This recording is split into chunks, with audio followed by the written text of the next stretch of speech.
Gerald Roznovsky, your mayor, and this morning I'm here with Fire Chief Harvey and our Fire Marshal at Ammons, Will Ammons. And so today is Firefighter Appreciation Day, and so that's why I'm here with these guys, and I want to talk to them just briefly about firefighters, what it takes to be a firefighter, and so forth. Again, the city of Lake Jackson, we're really blessed with the ability to have a volunteer fire department.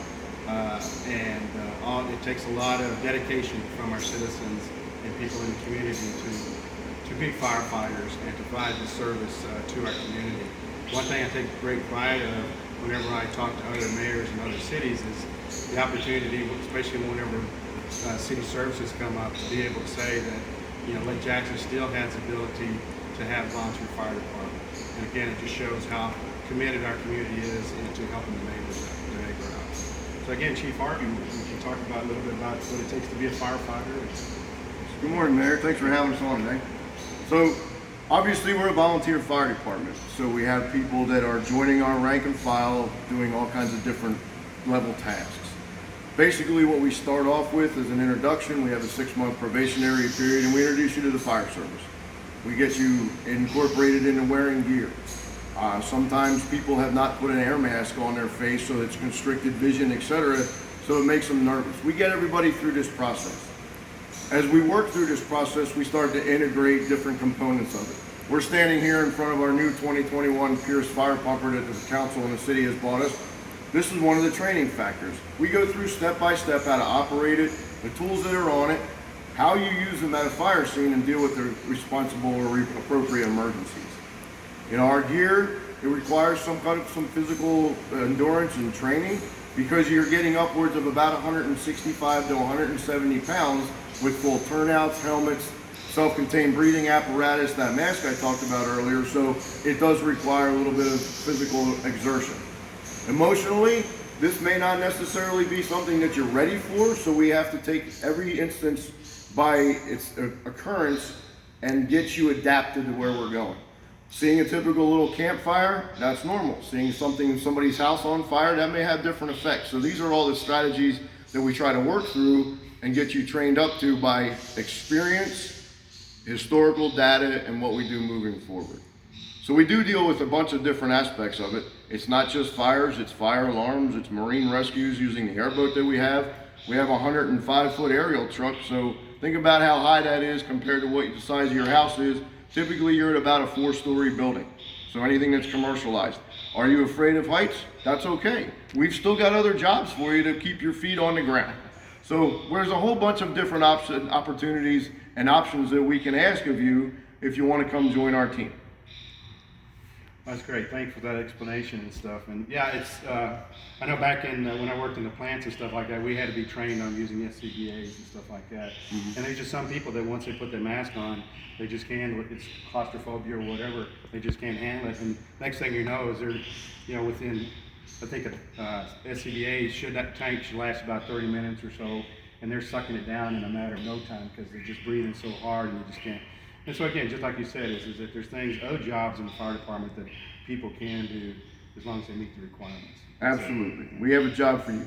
You have a job for you. So what's your current status as far as the number of firefighters that you have?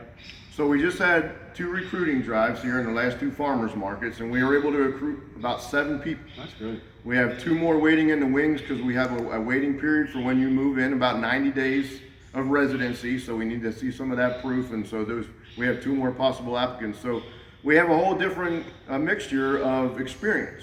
We have somebody that hasn't done it, we have a building construction person, we also have somebody that's also been firefighter certified. So we take those mixtures, we blend them into the situation, provide them gear, and we start them on a 6-month training process. So we're about 42 people right now. Well, that's great. That's great improvement. I remember a while back we were back down to around 20 to 28 or something like that. So again, we were still able to handle fires and stuff. And what's interesting is that people don't understand is that the city of Lake Jackson does get called in on a lot of mutual aid. Yes, sir. And so all the departments work together for mutual aid. But what would you say is that? What percentage are we pulled out for mutual aid? About 10 to 12% of our call volume is going out of town. Yeah.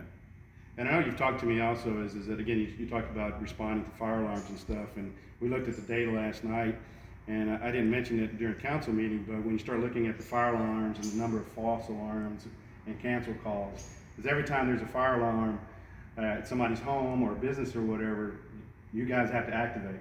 You have to, just like it's going to be there. And when you look at the numbers of false alarms and the numbers of true alarms that are true, it's staggering. I mean, I think we only had one that was a fire, and as far as theft or whatever, burglary and stuff like that, it was maybe one also. So there's more false alarms than there are real alarms. And so just reiterate, you know, folks that do have fire alarms or smoke alarm or any kind of alarms in your homes for burglary or whatever, panic alarms, also panic alarms are getting calls on, is just be sure you keep those things updated and current, because it does create a problem for our resources that we have in first responders. The national average is about 2% of actual fires from the fire alarm.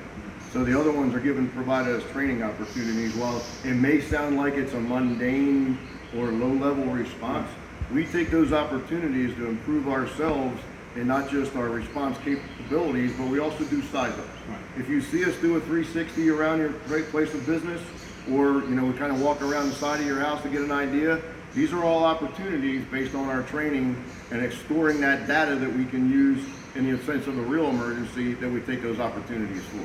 While we do like to minimize the amount of false alarms that are active, it's also options for us to train on. That's good. We'll talk about fire marshal. What's your role and how do you play in this whole keeping our community safe? So I'm Will Ammons. I'm the fire marshal here for the city of Lake Jackson. I'm a full-time employee for the city. One of my main jobs that I do is I do fire and life safety inspections on all of our commercial businesses. Right now on the books we have a little over 1,000 businesses. I act as the liaison between the city and the fire department. So when the fire department has requests for equipment and needs, I help to fulfill those requests. Another part of our job is we perform fire and arson investigations. If a house burns down, we go in, we try to figure out where it started and why it started. And the main goal is to prevent any undue risk to our community. That's great. Again, it's an important role that we have, and again, his purpose is, again, to be sure that what we're building, putting in place, meets the requirements that we have for building codes as far as fire goes along, fire safety, and also to, as time goes along, ensure that those businesses and stuff are still safe. And it's not only safe for the employees, but also safe for the firefighters, because if firefighters come in, we don't want to have issues where it's an unsafe situation. And again, I could talk a long time about fire departments and stuff like that, because I really get excited about what these guys do, what these folks do and stuff, and talking about limiting the possibility of when you guys have to respond to a fire, that we do whatever we can as a city to be sure that you guys can stay safe, and then we're not putting y'all into a bad situation because we're not giving you equipment or the training or so forth to do those, to first address the fire and save lives and stuff. So, or to save lives and address fires. Yes. So anyway, again, it's Firefighter Appreciation Day. And I don't know if all the firefighters have little decals on the back of their windows or their trucks or whatever saying they're volunteer fire department. But if you do know a firefighter, please just stop and tell them thank you, and for all that they do for our city and our community. And that's it. Thank you very much, folks. Have a great day. Thank you.